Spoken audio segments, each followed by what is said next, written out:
Información precisa, completa, veraz, objetiva e independiente. Directo a tu pantalla. Voz de América en RCR 750.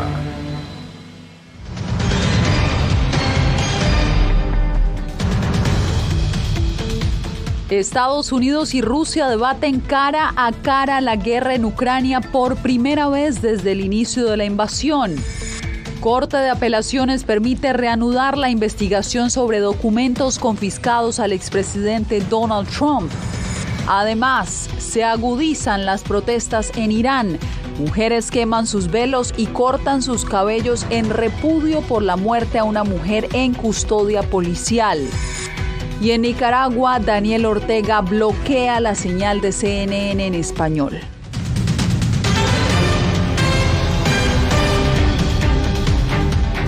¿Qué tal? Bienvenidos. Comenzamos en Nueva York, donde en una reunión del Consejo de Seguridad de la ONU, el secretario de Estado de Estados Unidos, Antony Blinken, y el canciller ruso, Sergei Lavrov, tuvieron su primer cara a cara desde que Rusia invadió Ucrania. Celia Mendoza sigue en esta cobertura de la Asamblea General de la ONU. Celia, cuéntanos cómo se desarrolló la sesión. Yasmín, se vivieron momentos de tensión, acusaciones fuertes, no solamente por parte de la mayoría de los miembros del Consejo de Seguridad, sino también por parte del fiscal de la Corte Penal Internacional, que aseguró que seguirán trabajando para determinar quiénes son los responsables y cuáles fueron los crímenes que, según él, podrían haber sido cometidos. One man chose this war. Un hombre eligió esta guerra. Un hombre puede terminarla porque si Rusia deja de luchar, la guerra termina. Si Ucrania deja de luchar, Ucrania desaparece. El secretario de Estado de Estados Unidos, Antony Blinken, reiteró en el Consejo de Seguridad de la ONU el apoyo a Ucrania y el deseo de una salida diplomática a la guerra bajo condiciones justas. Blinken condenó también la amenaza nuclear emitida por Vladimir Putin cuando anunció la movilización de 300,000 soldados. El presidente Putin eligió esta semana cuando la mayoría del mundo se reúne en las Naciones Unidas para agregar combustible al incendio que él comenzó. Muestra su total desprecio por la Carta de la ONU, de la Asamblea General y por este Consejo. El mismo orden internacional que nos hemos reunido aquí para defender se está desmoronando ante nuestros ojos. No permitiremos que el presidente Putin se salga con la suya. El secretario general de la ONU, Antonio Guterres, denunció los referendos para anexar territorios ucranianos y pidió que la Corte Penal Internacional investigue las denuncias de actos crueles y violaciones de derechos humanos en el contexto de la guerra en territorio ucraniano. La Oficina del Alto Comisionado para los Derechos Humanos ha estado documentando el impacto inaceptable de esta guerra en los derechos humanos. Los informes son un catálogo de crueldad, de ejecuciones, violencia sexual, tortura y tratos inhumanos y degradantes contra civiles y prisioneros de guerra. Guterres aplaudió el intercambio de 200 prisioneros de guerra ucranianos por el líder de la oposición prorrusa, Víktor Medvedchuk. Esto mientras el canciller ruso, Sergei Lavrov, siguió defendiendo las acciones de Rusia y acusando a la Corte Penal Internacional de no ser imparciales. Notamos la creciente actividad de la justicia internacional con respecto a Ucrania y los esfuerzos para investigar los crímenes que cometió Ucrania, que se les describe como autoridades rusas. Todo esto es propaganda. Cuando fui a Bucha y fui detrás de la iglesia de San Andrés, los cuerpos que vi no eran falsos. Los esfuerzos aumentan para tratar de buscar una solución dialogada. Sin embargo, hasta el momento no se ha dado un camino que sea factible. Es por esto que el canciller de México, Marcelo Ebrard, durante su discurso aseguró que ellos estaban planteando una posible opción con países como India y también el Vaticano. Y hablando con La Voz de América, aseguró que ellos ya estaban trabajando en esta iniciativa desde hoy mismo, a pesar de las dudas que podrían existir, y esto fue lo que dijo. Bueno, se trata de darle densidad política a esto. Alguien dirá, oye, pero la mediación hoy no es posible. Bueno, pues si no hacemos el esfuerzo y no presionamos, y no basta con condenar, tenemos que fortalecer el papel de la ONU. ¿Y cree que podrían trabajar con otros aliados como Turquía? Turquía ha hecho unos intentos, Francia ha hecho... Claro que sí, con Francia hemos trabajado juntos, presentamos una iniciativa. Hoy vi también al canciller de Turquía. Yo creo que muchos países van a coincidir. Ebrard también aseguró que ya se habían reunido y trabajan directamente con Francia, lo han hecho en otras iniciativas y esta podría ser una que manejan desde el Consejo de Seguridad. Yasmín. Celia, y mientras esto sucede en la sede de la ONU, más de 1.000 detenidos han dejado las protestas en Rusia en contra del reclutamiento de civiles para participar en la guerra contra Ucrania. En al menos 20 ciudades, manifestantes gritan en las calles "no a la guerra". Los cuestionamientos públicos a las decisiones gubernamentales son inusuales en ese país. Se estima que la cifra de detenciones irá en aumento mientras miles de personas buscan salir de Rusia. La Fiscalía de Moscú ha advertido que participar en estas protestas o difundir convocatorias para asistir a ellas podría constituir delito. Estados Unidos anunció que destinará $376 millones para responder al éxodo venezolano, para un total de $2.700 millones asignados desde 2017.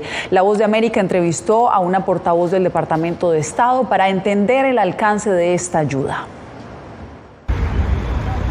La cantidad de migrantes arrestados en la frontera con México superó este año por primera vez los 2 millones. Una tendencia al alza que, si se desglosa por países, pone de manifiesto una de las principales preocupaciones de la administración Biden: el aumento de personas que huyen de Cuba, Venezuela y Nicaragua hacia la frontera sur. Que todos esos países tienen en común son regímenes que no están respetando y no le están dando una vida digna a sus propios pueblos. De los 203.598 migrantes detenidos en agosto, 55.333 eran de Venezuela, Cuba o Nicaragua, un aumento del 175% desde el mismo mes del año anterior. Pero ¿quiénes consiguen entrar al país de acuerdo a las leyes estadounidenses? Son personas que están buscando refugio, asilo, y lo están haciendo de una forma legal, de una forma humana y de una forma ordenada. Mientras tanto, los gobernadores republicanos han criticado al gobierno de Joe Biden por el aumento de la llegada de inmigrantes y han desplazado a algunos de ellos en autobuses a ciudades como Nueva York o Washington, D.C. Es lamentable que están utilizando a los migrantes como instrumento político. Lo que estamos viendo es que muchas veces estas personas están llegando a un cierto punto y por algún otro motivo político ciertas decisiones están siendo hechas para colocar esas personas en otros estados sin darles las informaciones necesarias. Por otra parte, según Rosales, si bien estos días se está abordando la situación en Nicaragua, Cuba y Venezuela en el contexto de la Asamblea General de las Naciones Unidas, será en la próxima cumbre de la OEA que se va a celebrar en Lima, donde se espera se adopten decisiones a nivel regional y multilateral. Natalí Salas Guaitero, Voz de América, Naciones Unidas. Y en el marco de la Asamblea General de la ONU, varias organizaciones han denunciado la creciente represión contra la Iglesia en Nicaragua. Estados Unidos se comprometió a llevar estos casos de abuso ante instancias internacionales. Anthony Belchi nos tiene los detalles. Son algunos de los sacerdotes nicaragüenses, entre ellos Monseñor Silvio Báez o el padre Edwin Román, que han debido huir y exiliarse a causa de la fuerte represión que, según denuncian algunas organizaciones, han sufrido por parte del gobierno de Nicaragua al oponerse públicamente al presidente Daniel Ortega. Se está ensañando en contra de ellos por ser voces, por denunciar estas violaciones de derechos humanos de la población, y esa es parte de la criminalización a que están siendo sometidos. Advierten que la situación contra los líderes religiosos en el país centroamericano ha empeorado en los últimos meses y que si no se actúa desde la comunidad internacional, el acoso empeorará. Por eso insisten en que la Asamblea General de las Naciones Unidas debe servir para presionar a Ortega y buscar una solución. Hoy hablamos de una decena de sacerdotes detenidos, pero mañana pueden haber más. Es una situación dramática y que genera una enorme incertidumbre y mucho temor. Estados Unidos, por su parte, ha mostrado su apoyo total a los miembros de la Iglesia perseguidos en Nicaragua y el compromiso de seguir denunciando estos abusos ante las instancias diplomáticas de alto rango internacional, como la ONU, porque insisten, se está viendo un agravamiento de la represión. El aumento de los ataques contra la Iglesia Católica y sus partidarios es particularmente alarmante. Desde junio, el régimen expulsó por la fuerza a 18 monjas, persiguió a varios sacerdotes católicos hasta el exilio y encarceló a otros 6. Mientras tanto, el gobierno de Daniel Ortega acusa a Estados Unidos y a otros países de la comunidad internacional de mentir sobre la represión contra los opositores en Nicaragua, entre ellos los miembros de la Iglesia. Anthony Belchi, Voz de América, Nueva York. El representante de Perú ante la ONU, Manuel Rodríguez, habló con nuestro colega Gonzalo Abarca sobre los planes del presidente de Perú, Pedro Castillo, para reducir la pobreza y también sobre la disminución de la asistencia internacional como consecuencia de la guerra en Ucrania. Novedoso en el discurso del presidente también el anuncio de un plan que reduciría al 50%, señor embajador, 50% el nivel de pobreza en el Perú. Y eso se tiene que hacer esencialmente con tasas económicas de crecimiento más altas. Y por eso el presidente también ha planteado un plan de reactivación que se llama Impulso Perú, que está dirigido a promover la inversión privada y pública, extranjera y nacional. Y la idea es esa, la idea es tenemos que crecer al 5% para cumplir esas metas de reducción de la pobreza, y eso es una tarea compleja, difícil, pero que se tiene que asumir. ¿Cuál es el mayor desafío en este momento, señor embajador Rodríguez, internacional? Queremos que los efectos negativos de la situación internacional que afectan al Perú se eliminen o se disminuyan. Por ejemplo, los efectos de la inflación que tenemos en este momento en los Estados Unidos, que tenemos en Europa y que nos afecta a nosotros directamente. Por la cuestión de Ucrania se está desviando el financiamiento internacional para el desarrollo y vamos a tener menos financiamiento para los países de la región, y por eso queremos nosotros preservar ese financiamiento. ¿Cómo han afectado los escándalos de corrupción que en muchos casos vinculan al propio presidente de Perú? Eso siempre afecta la imagen internacional de un país. Si hay denuncias de corrupción, pues se tiene que investigar, y si la investigación lleva al establecimiento de responsabilidades, bueno, el Poder Judicial tiene que sancionar. Pero lo que no podemos hacer es judicializar la política ni politizar la justicia, porque entonces rompemos el Estado de Derecho.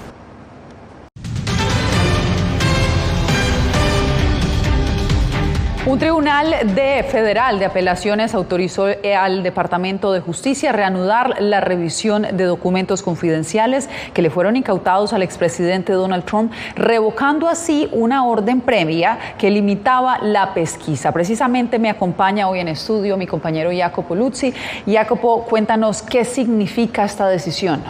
Yasmín, este fallo simplifica significativamente el trabajo del perito especial, el juez Raymond Derry. Si se mantiene en pie, el Departamento de Justicia puede continuar su trabajo y el perito ya no necesitará evaluar los materiales marcados como clasificados, aunque sí seguirá supervisando la investigación de los otros documentos secuestrados. El Departamento de Justicia puede revisar nuevamente casi 100 documentos clasificados recuperados por el FBI en Mar-a-Lago, la residencia del expresidente Donald Trump en Florida, el pasado agosto. Esto gracias a la decisión de una Corte Federal de Apelaciones que dejó de lado elementos clave de una orden de una juez federal de Florida, que había impedido al departamento investigar si Trump retuvo ilegalmente documentos de defensa nacional y obstruyó los repetidos esfuerzos para recuperarlos. El gobierno de Estados Unidos argumenta que el Tribunal Distrital probablemente se equivocó al ejecutar su jurisdicción para prohibir el uso de los registros clasificados por parte de Estados Unidos en una investigación penal y exigir que Estados Unidos presente los documentos clasificados marcados a un perito para su revisión. Estamos de acuerdo. Durante una entrevista con Fox News, Trump hizo la afirmación extraordinaria, no respaldada por prácticas anteriores o precedentes legales, de que él tenía derecho a desclasificar documentos sin pedir nada a nadie si así lo lo deseaba. Si eres el presidente de Estados Unidos, puedes desclasificar simplemente diciendo que está desclasificado, incluso pensando en ello. Puede haber un proceso, pero no tiene por qué ser así. Eres el presidente, tú tomas esa decisión. Así que cuando lo envías, se desclasifica. Desclasifique todo. El Tribunal de Apelaciones falló pocas horas después de que la fiscal general de Nueva York demandara a Trump y 3 de sus hijos, luego de realizar una investigación civil por separado sobre lo que ella describió como prácticas comerciales fraudulentas por $1.000 millones. Y otro frente legal de Trump es la investigación legislativa sobre el asalto al Capitolio. El comité que investiga los eventos del 6 de enero de 2021 anunció exactamente que retomará sus audiencias, Yasmín, la semana próxima. Pues Jacopo, seguiremos atentos al desarrollo de esta noticia. Gracias por acompañarnos en este momento. Bien, y en más información, al menos 9 personas han sido asesinadas en Irán en medio de los recientes enfrentamientos entre las fuerzas de seguridad y manifestantes indignados por la muerte de una mujer de 22 años que se encontraba bajo custodia policial. Jorge Agobián nos trae la actualización. Las protestas son las más multitudinarias en ese país desde 2019. Los manifestantes en Teherán y otras ciudades incendiaron comisarías y vehículos de la policía este jueves, mientras las fuerzas de seguridad seguían reprimiendo. La indignación por la muerte de Mahsa Amini, una mujer de 22 años arrestada la semana pasada y acusada de llevar vestimenta inadecuada, ha provocado protestas que han dejado un saldo de al menos 9 personas asesinadas. Este jueves, la Guardia Revolucionaria de Irán pidió procesar a aquellos que difundan noticias falsas y rumores sobre la muerte de la joven. Al mismo tiempo, el gobierno recibió la condena mundial. Estados Unidos impuso sanciones a la Policía de Moralidad iraní y a otras agencias de seguridad. Condenamos este acto inconcebible en los términos más enérgicos y hacemos un llamado al gobierno iraní para que ponga fin a la violencia contra las mujeres y su continua represión violenta de la libertad de expresión y reunión. La ministra de Relaciones Exteriores alemana también condenó la violencia desde Nueva York. Esto deja claro que cuando pisoteas los derechos de las mujeres, cuando no tienes otra arma que golpearlas con violencia, esa es la forma más débil de política responsable. El miércoles, el presidente iraní reprochó desde Naciones Unidas lo que denominó como doble estándar de Occidente sobre la defensa de los derechos humanos. Seguidores del gobierno tienen previsto manifestaciones multitudinarias para el viernes, según medios oficiales. Jorge Agobián, Voz de América. Este jueves, los nicaragüenses amanecieron sin la señal de la televisora CNN en español, luego de que el gobierno de Daniel Ortega decidiera bloquearla a través del Instituto de Telecomunicaciones. El gobierno de Nicaragua sacó del aire nuestra señal de televisión, negando a los nicaragüenses noticias e información de una cadena en la que han confiado durante más de 25 años. Así informó la cadena CNN en español la decisión de Nicaragua de sacar su señal de las cableras a partir de la medianoche de este miércoles. Aunque el ente regulador no ha hecho un anuncio oficial, organizaciones denuncian que la acción del gobierno es en respuesta a la posición crítica de CNN. La salida de CNN en español de la televisión por cable es un acto que viola el derecho a la información. La Alianza Cívica por la Justicia y la Democracia. CNN en español se destacó por la cobertura a la crisis sociopolítica de Nicaragua que estalló en 2018, pero también por la entrevista que el presidente Daniel Ortega dio a la cadena estadounidense durante los días más críticos del conflicto. En entrevista con La Voz de América, Pedro Vaca, relator especial para la libertad de expresión, criticó la decisión del gobierno. Hoy la sociedad nicaragüense amaneció sin su derecho a acceder a la señal de CNN en español. Este es un acto de censura que rechazamos por parte de la Relatoría Especial para la Libertad de Expresión de la Comisión Interamericana de Derechos Humanos y que también marca un punto crítico para el cubrimiento periodístico sobre Nicaragua. La salida de CNN en español se da mientras los medios del gobierno fortalecen sus alianzas con los medios rusos y chinos. Donaldo Hernández, Voz de América.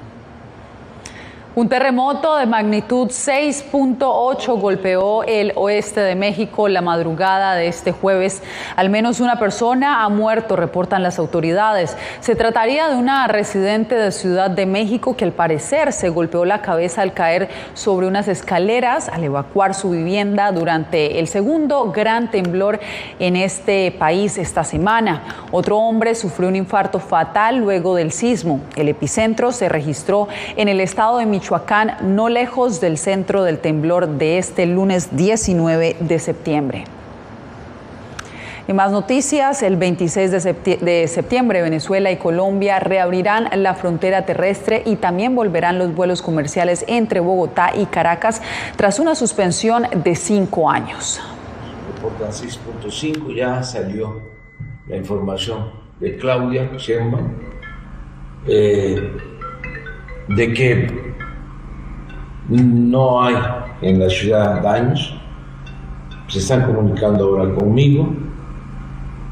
Sí, bueno, Laura. 6.9 de las relaciones diplomáticas. Que podamos consolidar esta operación aérea con una visión estable y a largo plazo. La Aeronáutica Civil de Colombia sostiene que 3 aerolíneas ya tienen el aval de operación aérea para iniciar gradualmente con los vuelos desde el 26 de este mes. Reactivar la conectividad significa, por un lado, un acercamiento nuevamente a este pueblo hermano de comercio, de turismo, de poder volver a conectar las familias de un lado y otro. La noticia entre los ciudadanos venezolanos cayó con beneplácito. Para ellos significa un gran ahorro económico. Más que esto también ayuda también a lo que es el ingreso de uno, el bolsillo de uno, esas escalas, mientras más escalas es más caro. Bien sea, que uno puede venir directo desde Caracas a Bogotá y no tiene que irse a otro país para llegar a Colombia. Según la Aeronáutica Civil de Colombia, las aerolíneas calculan que serían de 16 a 20 los vuelos que tendrían semanales y gradualmente entre Colombia y Venezuela. Jair Díaz, Voz de América, Bogotá. En Ecuador fue hallado el cuerpo de la abogada desaparecida hace 11 días en una escuela de policía en la ciudad de Quito. Néstor Aguilera nos informa que las autoridades buscan al esposo de la víctima, un oficial que ha sido señalado de ser el principal sospechoso del crimen.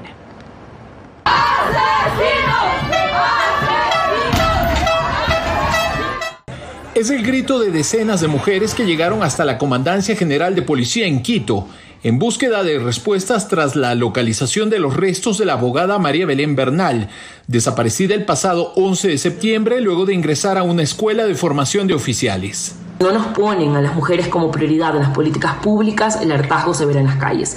Que la policía necesita una reestructuración urgente. Si bien el presidente Guillermo Lasso hizo el anuncio por Twitter desde Nueva York, fue el ministro del Interior quien dio detalles del hallazgo de los restos en lo alto de un cerro localizado muy cerca de la escuela superior. El funcionario ofreció disculpas. Este hecho condenable nos ha llevado a una vergüenza y nos ha llevado a un dolor profundo. De rodillas pedimos perdón. El comandante general de policía explicó este jueves en una entrevista la causa preliminar de la muerte que se habría producido en la habitación del oficial dentro de la escuela policial. En la autopsia se habla de estrangulamiento y asfixia. Sabemos que sucedió un hecho en el dormitorio. La policía ha practicado al menos 3 allanamientos para dar con el paradero del esposo prófugo. La víctima deja un hijo en la orfandad.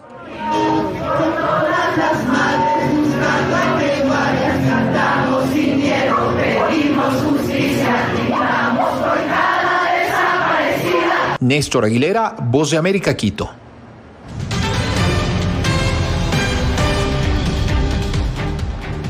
Cerramos con el telescopio espacial de la NASA James Webb, quien vuelve a sorprender, esta vez con una nítida imagen de un Neptuno luminoso que deja ver sus delicados anillos y el polvo que lo rodea. Según la NASA, la última vez que los astrónomos tuvieron una vista tan clara del planeta más alejado del Sol fue cuando la sonda espacial Voyager 2 se convirtió en la primera y única en volar más allá del gigante de hielo durante unas pocas horas en 1989.